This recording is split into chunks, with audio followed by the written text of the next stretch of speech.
Assalamualaikum warahmatullahi wabarakatuh. Masih seputar budidaya walet. Kembali salam buat seluruh petani Indonesia.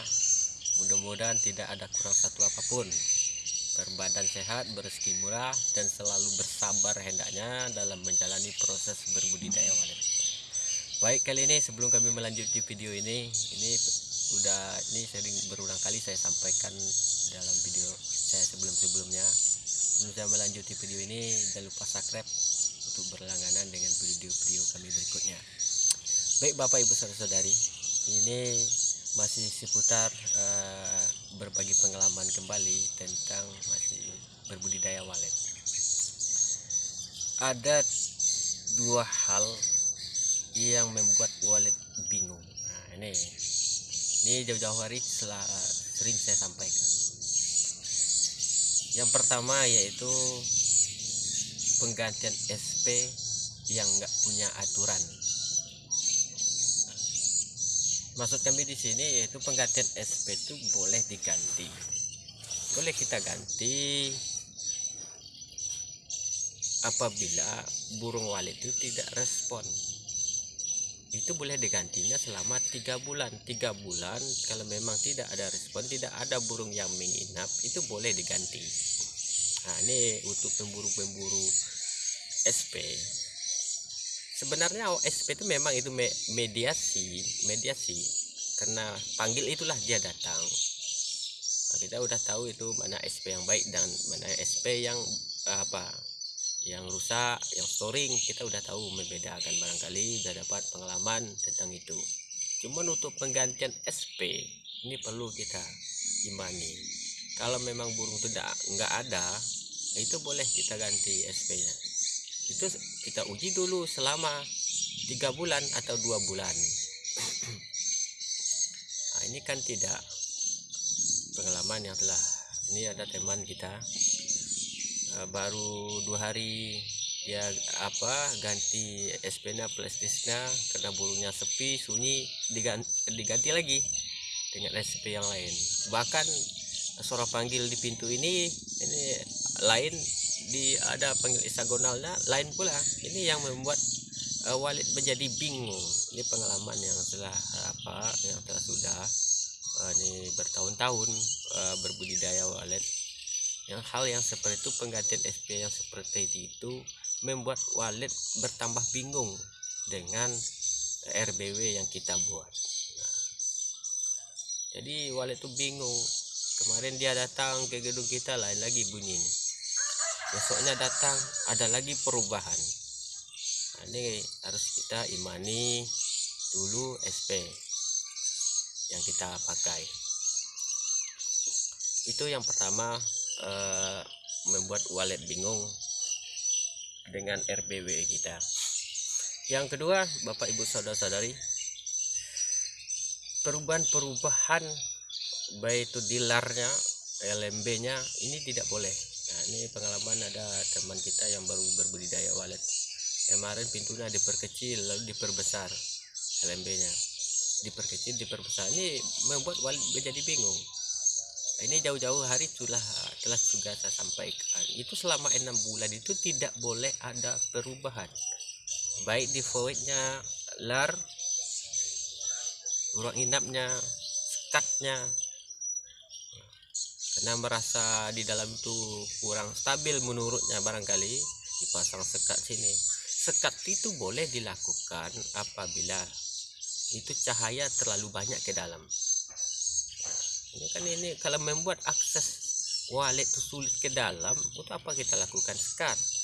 Ini boleh perubahan. Di perubahan itu kalau mungkin 6 bulan itu memang ada, boleh kita mau renovasi mau apa silakan. Nah, ini belum apa-apa. Ini sebenarnya berbudidaya walet itu belum kata kuncinya bersabar. Kita harus tenang. Ini rezeki gaib. Nah, rezeki gaib itu tidak boleh nggak bisa kita terburu-buru dengan hal ini. Rezeki kita itu telah ada yang mengatur, bisa kita buru-buru. Nah, ini perubahan itu membuat walet bertambah bingung jadinya. Jadi saya pesankan buat seluruh petani Indonesia, sobat-sobatku, saudara-saudaraku, kita tahan diri dulu, kontrol diri dulu. nih.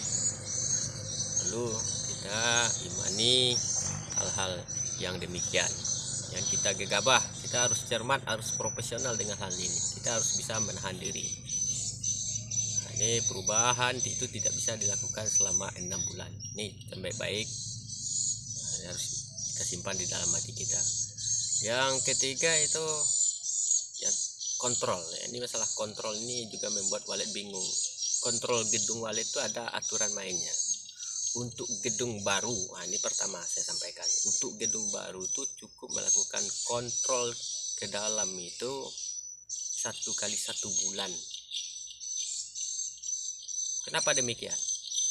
Kalau kita lihat di YouTube ada yang mengatakan kontrol gedung walet itu wajib 1 kali 1 minggu, ada 2 minggu 1 kali. Nah, untuk gedung baru, gedung yang baru beradaptasi waletnya cukup 1 kali 1 bulan aja. Kenapa? Karena di dalam tuh saya rasa kita bisa melihat kadar di dalam, kabelnya masih bagus, tuternya masih bagus, nggak mungkin putus. Kecuali gedung yang udah lama pemakaiannya. Gedung yang udah lama itu kontrolnya 1 kali seminggu atau 2 kali 1 minggu, 2 minggu 1 kali kontrolnya. Karena gedung itu udah lama, mental waletnya berbeda dengan walet yang baru kita bikin, RBW yang kita bikin itu berbeda. Ini untuk kegiatan kontrol. Artinya di sini sebenarnya pada hakikatnya kita ngontrol diri sebenarnya berbudidaya walet. Asal kita sabar, masalah bunyi masalah itu mediasi aja. Kalau walet itu sudah terbiasa, sejelek-jelek apapun bunyinya sesuai dengan kadarnya, asal mengandung unsur bunyi walet, nah, lain bunyi ya, burung-burung yang lain. Nah ini kita kan salah pemahaman nanti. Nah, jadi jangan ada kontrol dulu selama sebulan. Nah kita tenang dulu, sabar dulu aja dulu, lihat aja perkembangannya dulu. Ada begitu juga dengan kegiatan kontrol. Jauh-jauh hari telah juga saya sampaikan apa yang kita kontrol. Kita harus disiplin. Kita masuk ke RBW kita matikan dulu amplimeternya selama 15 menit. Artinya kita membiarkan burung itu keluar dulu, jangan ketemu. Musuh walet itu yang sebenarnya kita ini. Dia ketemu dengan burung hantu, Burhan ketemu dengan kita, lebih takut dia sama kita daripada burung hantu. Memang di YouTube itu tidak diungkapkan predator siluman tuh kita enak yang predator silumannya itu yang tidak terungkap, mungkin jarang yang menuangkan di YouTube. Nah, kita tahan diri 15 menit. Apa aja kegiatan kontrol? Kegiatan kontrol itu mungkin ada air aki yang kurang di bawah level, kita isi. Mungkin ada tutor yang storing, nah, kita perbaiki, kita pasang. Mungkin ada kabel yang bergaram, nah, kita memasang kabel dulu tuh kena kekurangan biaya barangkali ya, pasang kabel lainnya aja sementara bergaram dia. Nah itu ini perlu kita ganti. Begitu dengan predator di sebelah tikar, di bawah tikar, nah kita perhatikan itu. Di walet nginap kena predatornya banyak, nah ini juga membuat walet tidak nyaman juga di gedung kita. Sebenarnya banyak elemen-elemen komponen-komponen yang kita harus kita perhatikan dalam gedung kita. Jadi inti pokoknya 2 hal tadi itu yang tidak boleh kita lakukan di gedung kita selama 6 bulan. Pertama tadi itu penggantian SP yang sering kita ganti nih. Nah ini tidak boleh. Boleh kita lakukan apabila walet itu memang tidak ada respon, tidak ada yang menginap. Itu selama 3 bulan kita tes dulu. 1 minggu tuh baru dia mencintai, baru menyimak vokal yang dikeluarkan SP kita. Yang kedua, tidak boleh ada perubahan-perubahan di dalam gedung itu. Misalnya pintu waletnya, larnya, voidnya, siripnya, sekatnya. Nah, itu juga dengan sekat. Untuk pemahaman sekat juga telah saya sampaikan dulu.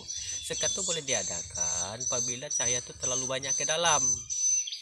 Mulut gua tuh itu 3 meter ke dalam tuh masih terang itu.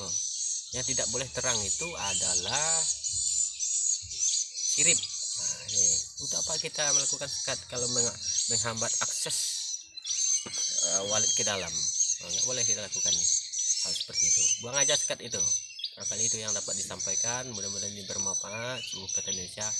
Kata kunci berbudidaya wallet itu adalah bersabar. Selebihnya kita serahkan kepada Tuhan Yang Maha Esa. Kita perbaiki hidung kita dengan waktunya, ada tahap-tahapnya, ada jenjang-jenjangnya. Baik, jangan lupa subscribe. Kami dari Wan Walid akan mundurkan diri dari udara. Barang video ini mudah-mudahan bermanfaat buat ibu bapak saudari. Kami tutupi saja. Assalamualaikum warahmatullahi wabarakatuh.